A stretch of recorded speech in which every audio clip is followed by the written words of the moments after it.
retrouve de bon matin après une petite douche qui fait du bien. Il fait pas très beau aujourd'hui, mais bon tant pis, c'est comme ça, les images ne sont pas belles, mais je vais chez Équateur pour filmer dans leurs locaux. En fait, je vais faire deux choses chez eux. Je vais faire un live Instagram avec vous, parce que vous m'avez posé des questions, et je vais donc poser des questions au président. Enfin, je crois que c'est au cofondateur, au coprésident de chez Équateur. Je vais lui poser des questions que vous m'avez demandé comme ça sur Instagram avant. Donc un live, mais pas que. Je vais également poser des questions à plusieurs personnes chez Équateur. Il me semble que je vais interviewer 3 personnes plus le cofondateur. Pareil, pour poser des petites questions, je vais faire une petite visite des locaux vite fait. Et ensuite, posage de questions que vous m'avez demandé. Voilà, donc j'espère que cette vidéo sera intéressante. C'est une vidéo sponsorisée par Équateur, c'est-à-dire que je suis payée pour la faire. La petite histoire, c'est que quand j'ai déménagé au mois de mai 2019, je suis passée chez Équateur, voilà, de moi-même naturellement, parce que j'ai comparé sur le site de Greenpeace plusieurs fournisseurs d'électricité verte. Et quand on a regardé avec mon mari, c'était Équateur qui nous semblait être le mieux pour nous. Il y en a plusieurs, ça dépend de ce que vous voulez, si vous avez du gaz ou pas, nanana. Équateur propose aussi bien de l'autoconsommation, donc que vous mettiez des panneaux solaires chez vous par exemple, que du gaz, c'est ok aussi, du gaz bio... du biométhane, non, du biogaz, je ne sais plus français je crois, j'ai été voir sur le site d'Équateur et ils proposent également de l'énergie. En gros, quand on passe chez un fournisseur d'électricité verte, on va avoir la même électricité que tout le monde, mais on va donner notre argent à des gens qui font de l'électricité verte.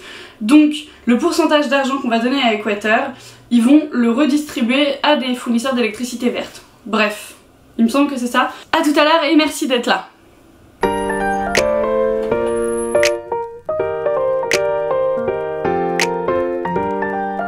Bonjour, est-ce que tu peux te présenter s'il te plaît? Ouais. Donc bonjour, je suis Marine Lebihan, je travaille chez Équateur et mon rôle en fait c'est de fédérer le plus de monde autour de la transition énergétique via le changement de fournisseur et donc Équateur. Merci. Est-ce que tu peux nous faire visiter? Ouais. C'est parti. C'est parti. Là c'est notre open space principal dans lequel on est la majorité à travailler. Donc on est répartis en plusieurs pôles. Là il y a tout ce qui va être communication, marketing, digital, innovation. Là c'est tous les pôles développement sur lesquels on travaille, donc sur les interfaces, sur le front-end, sur le back-end. Et donc là c'est Donia qui est directrice associée depuis les tout débuts d'Équateur et qui a construit tout le SI d'Équateur. Bravo. Et là c'est tous les avatars en fait qu'on choisit quand on rejoint Équateur. Ah trop bien. Donc là c'est Donia, c'est Jonathan qui est réellement Batman. Qui est réellement Batman, oui d'accord.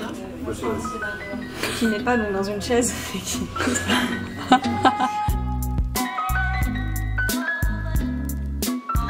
Quand on recrute quelqu'un, il y a toujours la question de l'écologie qui est posée. Et ensuite, il y a un spectre d'appétence qui est possible, c'est-à-dire qu'on ne va pas ne pas engager quelqu'un s'il n'est pas végétarien ou végétarienne, bien sûr.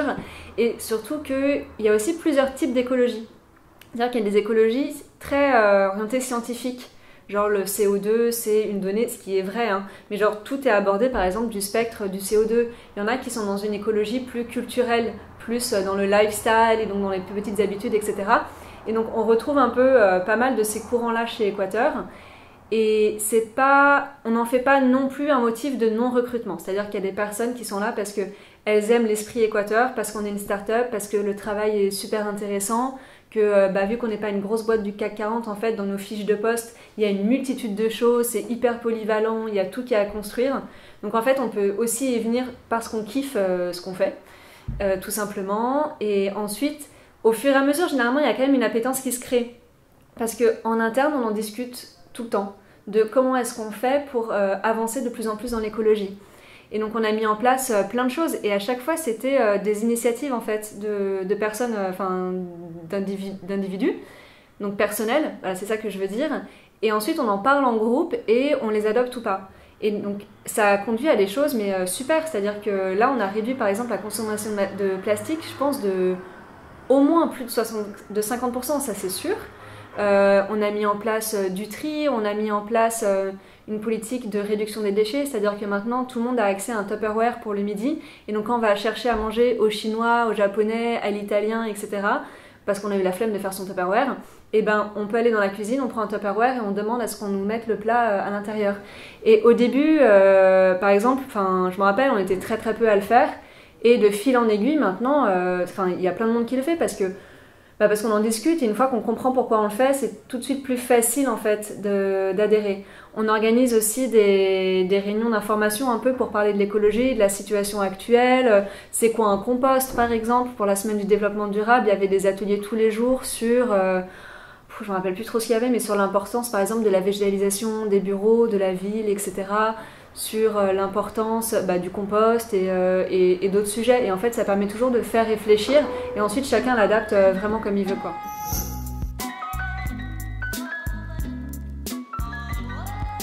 Ok, alors déjà juste pour mettre un peu de contexte, le compteur Linky, il nous est imposé par le distributeur. C'est Enedis qui choisit de déployer ces compteurs Linky.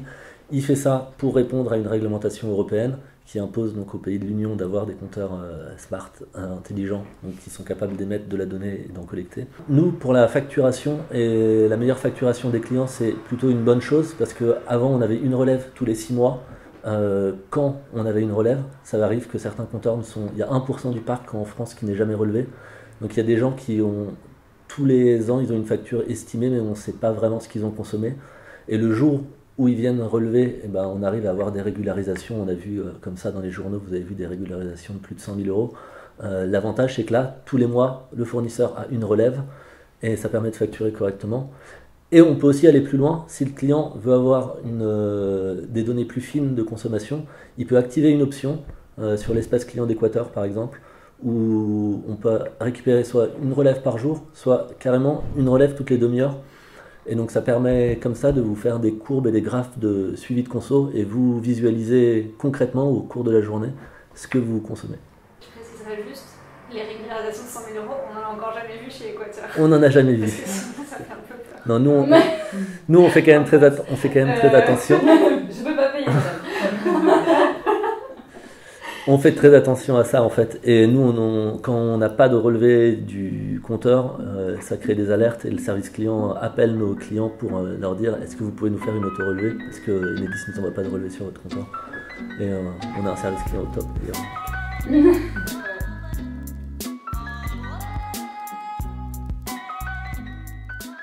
Alors l'offre d'Équateur, en tout cas en électricité, est complètement verte. D'ailleurs depuis notre création, on n'a fait que de l'énergie verte. On a deux offres. On a une offre verte qui est garantie par des garanties d'origine. Donc on certifie chaque kilowattheure qui est injecté, que vous consommez sur le réseau, il est garanti par une garantie d'origine équivalente. Ça c'est l'offre classique. Et on peut aller encore plus loin et choisir son producteur sur l'espace client. Vous avez une liste des producteurs avec qui on travaille. Et là vous choisissez directement.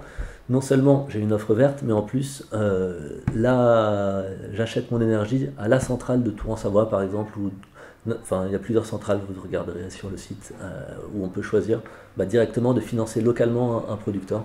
Et d'où la différence entre l'offre classique, qui est 100% verte, car elle est garantie par le mécanisme européen des garanties d'origine, et en allant plus loin, on peut même avoir une offre premium en choisissant la centrale de production verte de votre choix.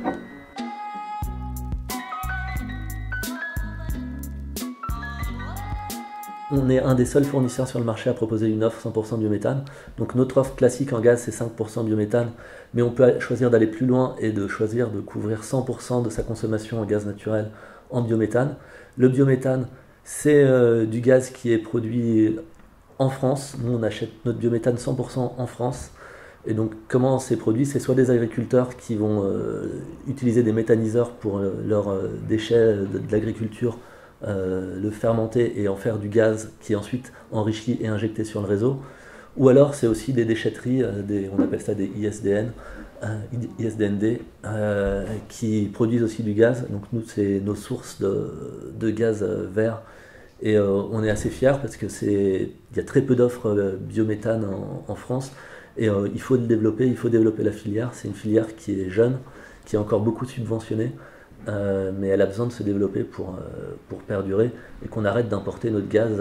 Moi je suis horrifié quand je vois que la France importe du gaz de schiste des États-Unis ou qu'on est dépendant de l'Ukraine ou dès que Poutine choisit de changer, de fermer les vannes, ça commence à être compliqué et ça fait des grosses variations du prix du gaz. Produisons nos gaz et encourageons le développement du biométhane en France.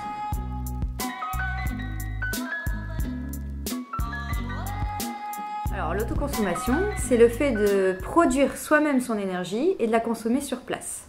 Donc il y a plusieurs manières de produire son énergie. La première, mettre des panneaux solaires. Vous utilisez l'énergie du soleil, vous la transformez et vous l'injectez directement dans le réseau de votre maison. Ou alors vous avez un petit cours d'eau, vous avez de la chance et vous pouvez mettre une petite turbine qui produit de l'énergie grâce au flot de l'eau. Ou dernière solution, vous mettez une éolienne au fond de votre jardin. Et donc le principe de l'autoconsommation, c'est qu'une fois que vous avez ces sources d'énergie, vous le mettez dans le réseau de votre maison et votre frigo, votre télé, votre box internet va consommer directement l'énergie produite. Et s'il y en a trop, on le met sur le réseau pour que d'autres personnes puissent l'utiliser. Et nous, en complément, on vous rémunère pour cette énergie que vous n'aurez pas utilisée.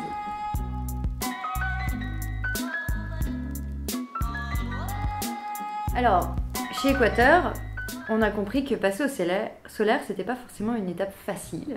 Du coup, on a décidé de travailler sur un produit qui soit un peu un produit d'appel et qui va vous aider à rentrer dans la production d'énergie. Ce produit, c'est le kit solaire. C'est super simple. La seule chose que vous avez à faire, c'est d'aller sur Équateur, de commander votre kit. Vous le recevez chez vous sur le créneau que vous choisissez. Vous l'installez en 20 minutes. C'est quelques vis. Hop, je mets mon panneau sur les surfaces métalliques. Je clipse un câble. Le câble va jusqu'à une prise électrique, la même que celle où vous branchez votre téléphone pour le recharger, par exemple. Et dès qu'il y a du soleil, il se met à produire et il injecte dans le réseau électrique de votre maison l'énergie. Et donc notre idée avec ce kit, c'est justement de vous aider parce que c'est simple, il ne faut pas de compétences techniques, on vous accompagne de A à Z et vous allez produire vos premiers kilowattheures 100% renouvelables à la maison.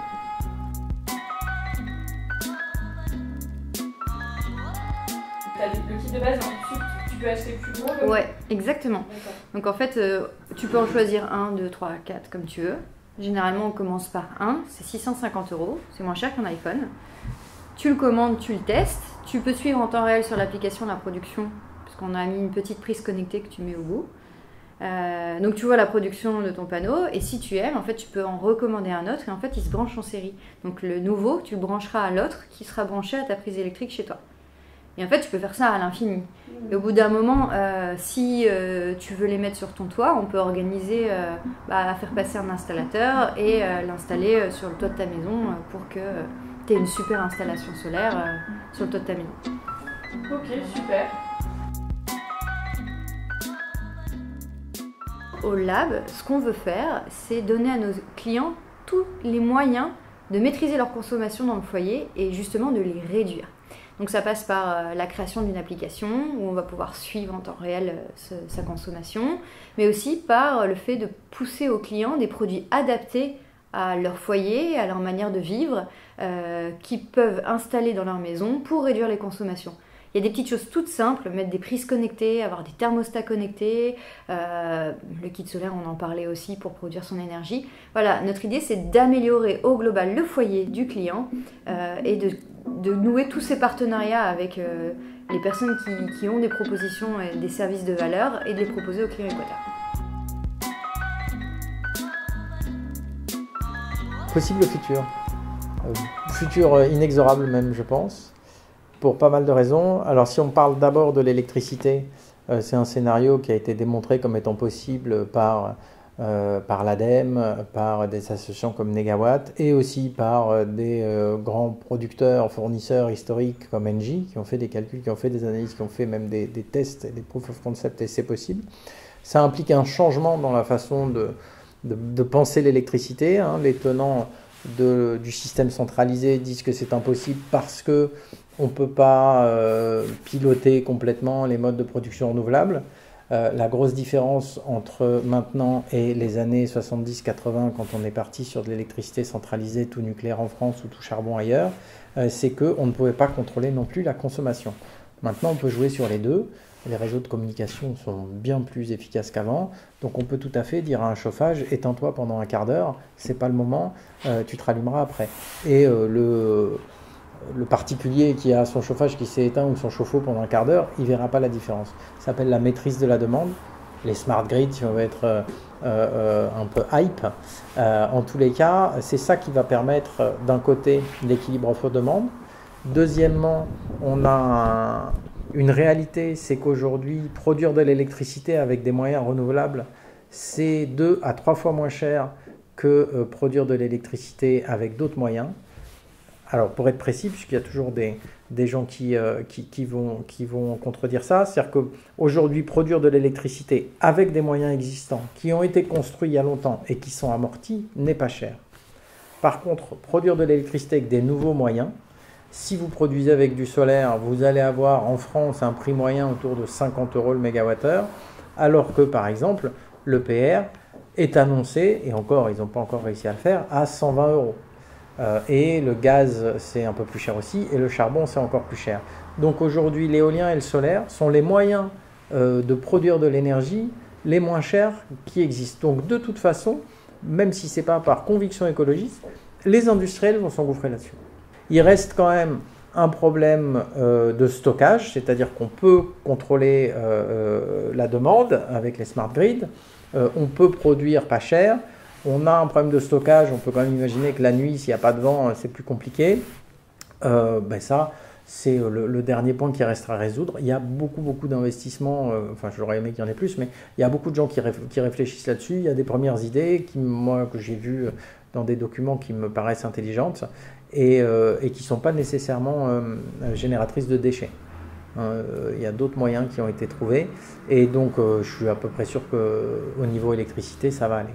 Sur les autres moyens de transporter de l'énergie, typiquement le pétrole, le gaz, le charbon, là c'est un peu plus compliqué. On peut imaginer que le biométhane va se développer. Par contre, est-ce que le prix du biométhane va baisser au prix du gaz naturel? Ça, c'est une inconnue. Est-ce que sinon il va y avoir un transfert des systèmes de transport du fossile vers l'électricité? Ça, c'est ce qui est en train de s'opérer. Cela dit, aujourd'hui, il reste encore un problème de batterie, puisque l'électricité, c'est facile de l'amener avec un fil, mais c'est pas facile de la transporter. On a tous l'impression que la voiture électrique va quand même gagner à la fin, et que tout s'accélère, et que tous les ans, ça marche mieux. Donc, si sur le transport, on passe aussi à l'électrique, et que l'électricité est produite de façon renouvelable, alors là, ça ira beaucoup mieux. Il faut juste trouver comment, du coup, recycler les batteries, c'est toujours le problème après du... Oui, c'est ça. Mais entre recycler des batteries et recycler des déchets nucléaires, je sais ce que je préfère recycler. C'est sûr. En attendant.